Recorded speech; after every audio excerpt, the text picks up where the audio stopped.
Did you know that this little cinema is based on a real place in Winnipeg? My name is Erin. I'm a learning and engagement producer here at the Manitoba Museum, and today I want to tell you a bit about the history of the Allen Theatre upon which this is based. The real Allen Theatre was built shortly after the Winnipeg General Strike. In fact, it was the first major construction project completed after that big series of events. Here we're representing the year 1920, and that is a time when there were movies being shown, but vaudeville was also still a big thing. Vaudeville, that means basically these traveling variety theater shows. And Winnipeg, at this time, was considered the most important city on the continent for live theater. So for example, when a vaudeville show would start its circuit, and a circuit is basically a tour, they would have their first show in Winnipeg.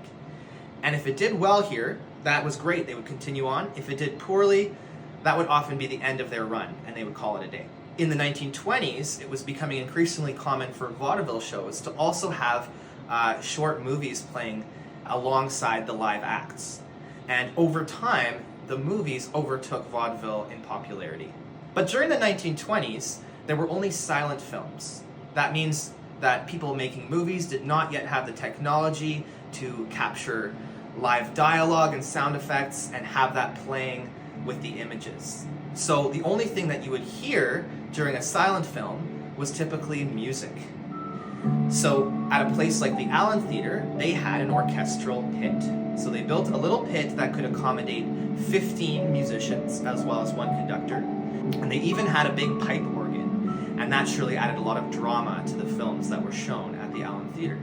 So the real Allen Theatre was much bigger than what you'll see here at the museum. We have about a dozen seats, but the real Allen Theatre had 2,000. Now by 1927, people could watch talkies. Talkies, that was the nickname for movies that did have dialogue, where you could actually hear what the actors were saying. And these became very popular. If you watch a movie today, it is basically a talkie in most cases. And this really overtook silent films in popularity. So the next time you come to the Manitoba Museum, come check out our Allen Theatre, and as you watch an old Charlie Chaplin film, keep in mind that this is a recreation of a real place.